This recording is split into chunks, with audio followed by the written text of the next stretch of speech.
Hello everyone, कैसे हैं आप सब। एक बार पुनः शिव कोचिंग क्लासेस पर स्वागत है। क्लास 11th केमिस्ट्री में चैप्टर नंबर 2 चल रहा था, जिसमें आज हम बात करेंगे हाइड्रोजन परमाणु के लिए बोर का परमाणु मॉडल।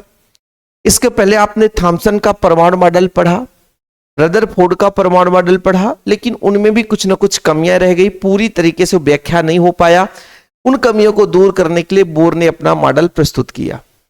देखिए, थॉमसन साहब ने बताया था कि परमाणु है वो गोलाकार होता है, धनावेश समान रूप से वितरित है और बीच बीच में इलेक्ट्रॉन धसे रहते हैं। जिस तरीके से तरबूज के गूदे में दाना धसा रहता है, उसी तरीके से संपूर्ण धनात्मक भाग पर इलेक्ट्रॉन धसे रहते हैं। इसके बाद रदरफोर्ड ने बताया कि भाई, यदि हम परमाणु के बारे में बात करते हैं तो परमाणु का समस्त द्रव्यमान उसके नाभिक में रहता है, धनात्मक भाग उसके नाभिक में है, ठीक, और अधिकांश भाग खोखला है जहां अल्फा कण आसानी से निकल जाता है। ठीक है, ये किसने बताया? ये आपका रदरफोर्ड का परमाणु मॉडल है। उन्होंने नाभिक के बारे में बताया कि भाई एक सेंटर भी है जहां धनात्मक है, अत्यंत कठोर है, कुछ अल्फा कण टकरा करके वापस आ जाते हैं, कुछ वहां से विचलित हो जाते हैं, मतलब धनात्मक हो, क्योंकि अल्फा कण जो है वो विचलित होता है। इसका मतलब अल्फा कण धनात्मक था तो धन से ही प्रतिकर्षित होता है, इसलिए उन्होंने कहा कि धनात्मक भाग केंद्र में है। अब हाइड्रोजन के परमाणु का अध्ययन करते हुए बोर ने अपनी एक प्रस्तुति व्याख्या की। कब किया बच्चों? 1913 में। उन्होंने क्या क्या बताया? 3-4 अभिग्रही थे, वो आप लोगों को थोड़ा समझना पड़ेगा। उन्होंने क्या बताया कि भाई जो परमाणु है, ठीक है, परमाणु है उसमें वृत्ताकार कोष पाए जाते हैं। वृत्ताकार कोष एक आकार का नहीं है कि मतलब एक गोलाकार आकार, ऐसा नहीं, फिक्स नहीं है। जितने भी परमाणु है उसमें एक वृत्ताकार कोष पाया जाता है, जिन्हें कक्षा कहते हैं। कक्षा कैसे बोलेंगे? चलिए हम बना के दिखाते हैं आप लोगों को। थोड़ा सा आप लोग यहाँ पर संयम बना के रखिएगा बच्चों। यहाँ पर देखते हैं, जैसे मान लीजिए ये आपका नाभिक हो गया। क्या हो गया? नाभिक। नाभिक में आप सबको पता है कि नाभिक में क्या होगा बच्चों? नाभिक में धनावेश होगा। नाभिक में क्या होगा? धनावेश होगा, ठीक। अब इसके चारों ओर वृत्ताकार कोष पाया जाता है। वृत्ताकार क्या हो जाए है? कोष पाया जाता है। वृत्ताकार क्या? कोष पाया जाएगा, ठीक है। चलिए अगला देखते हैं। ये देखिए दूसरा कोष हो गया। फिर तीसरा कोष देखते हैं। 1 मिनट।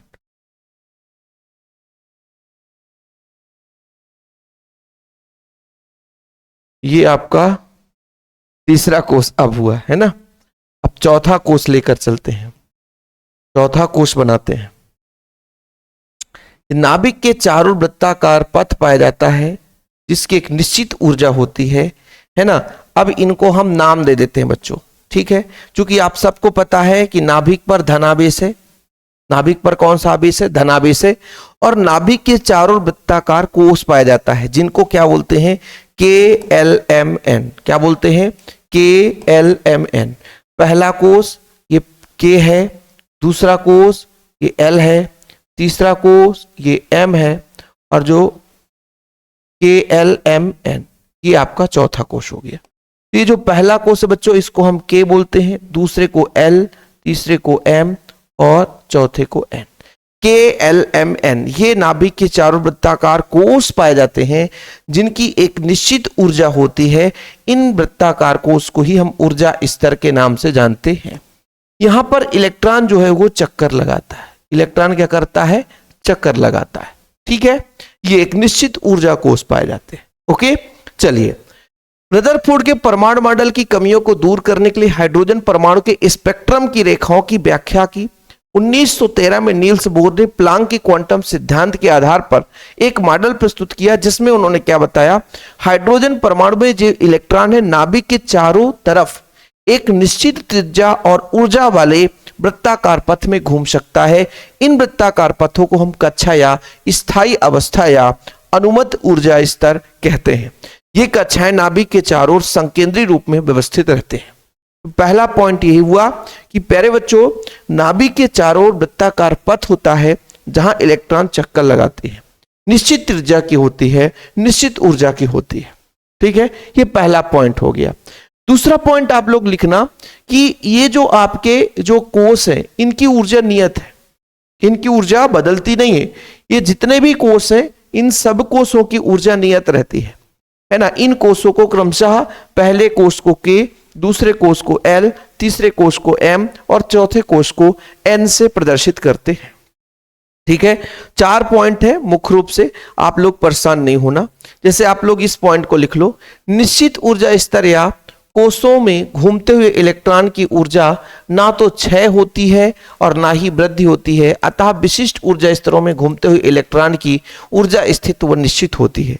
मतलब क्या बताया गया, जब इलेक्ट्रॉन चक्कर लगाते हैं ना तो ऊर्जा को वो छोड़ते हैं और ना तो वो ग्रहण करते हैं, एक विशिष्ट ऊर्जा के स्थिति में बने रहते हैं, यानी ऊर्जा का मान फिक्स रहता है।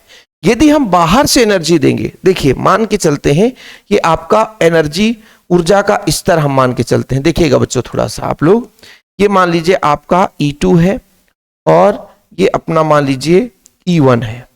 कोई जो परमाणु है, तो कोई भी परमाणु है वो किस स्थिति में है बच्चों, वो आपके प्रारंभिक स्थिति में है। किस स्थिति में? प्रारंभिक स्थिति में है। तो उसको हम एनर्जी दे देते हैं, उसको हम बोलेंगे E1। ठीक है, E1 बोलते हैं, इसको हम दे देते हैं E1 बच्चों। क्या दे देते हैं? E1। क्या देते हैं? E1 और ये अपना E2। मान लीजिए कोई इलेक्ट्रॉन जो है निम्न ऊर्जा स्तर से उच्च ऊर्जा स्तर पर जाता है, कहा जाता है निम्न ऊर्जा स्तर से उच्च ऊर्जा स्तर पर जाता है। समझने की कोशिश करिएगा, तो वो कहीं ना कहीं ऊर्जा को अवशोषित करेगा, कहीं ना कहीं ऊर्जा को अवशोषित करेगा। उस ऊर्जा को हम कितना कहेंगे बच्चों? डेल्टा E वो किसके बराबर होगा? अधिक वाले में से कम वाले को घटा देंगे, इस एनर्जी की आवश्यकता होगी। और जब वो फिर से अपने मूल स्थिति में आता है तो इसी एनर्जी को वो रिलीज करेगा। जैसे मैं कह रहा हूं कि मुझे किसी जगह जाना है, तो किसी का साइकिल लिया और साइकिल से गया, और जब वापस आ गया तो साइकिल उसका दे दिया।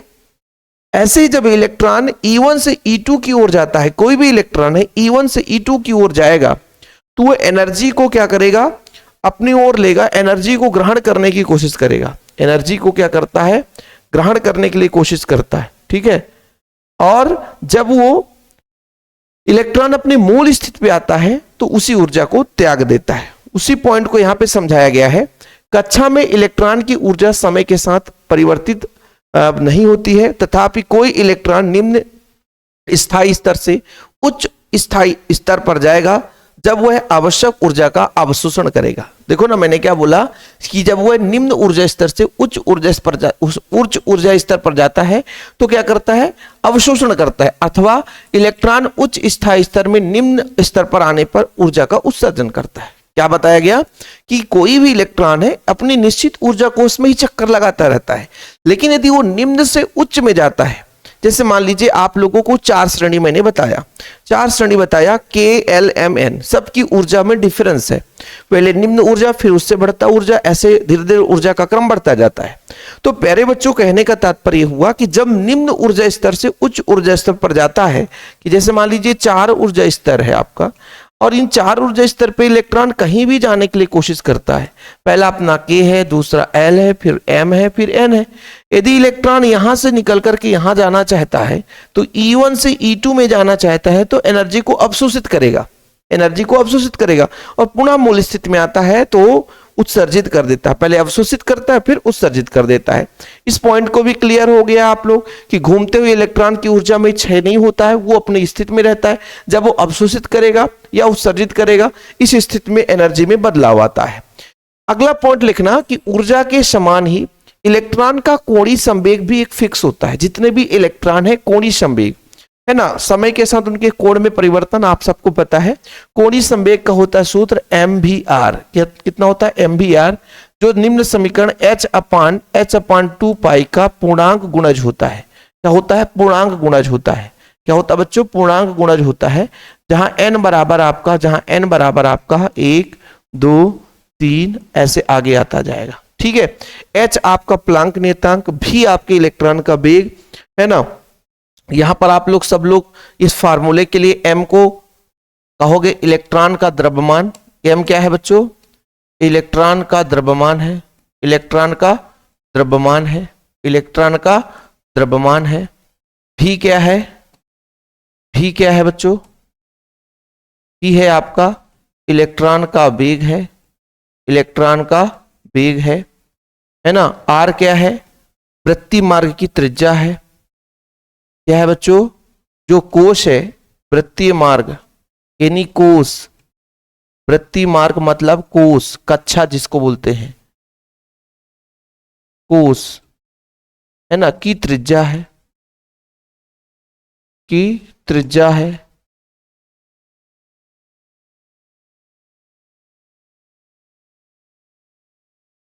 की त्रिज्या है, ठीक। ये क्लियर है बच्चों आप लोगों को। और h प्लांक नियतांक है, मतलब जो भी इलेक्ट्रॉन है वो किसी भी पथ में, सबका एक कोणीय संवेग होता है। ये आप लोगों को याद रखना बच्चों। 4 पॉइंट ही आप लोग याद करिएगा, 4 पॉइंट से ज्यादा आपको याद ही नहीं करना है, ठीक है। देखिए अलग अलग बुकों में इधर उधर पॉइंट दिया रहता है, तो आप परेशान मत होना। फिलहाल आप लोग 4 पॉइंट स्क्रीनशॉट ले लो। ये आपका एक पॉइंट हो गया, दूसरा पॉइंट ये हो गया, तीसरा पॉइंट ये, और ये अपना चौथा पॉइंट। मतलब क्रम से आप देखोगे तो इस तरीके से आप लोग हाइड्रोजन परमाणु के लिए बोर का मॉडल तैयार कर लेना। और चैनल पे पहली बार जो भी बच्चा है चैनल को सब्सक्राइब कर लेना। जो भी वीडियोज आपको प्रोवाइड कराऊंगा बच्चों आपको मिलता रहेगा। फिलहाल अभी के लिए इतना ही। प्यार भरा नमस्कार, जय हिंद, वंदे मातरम।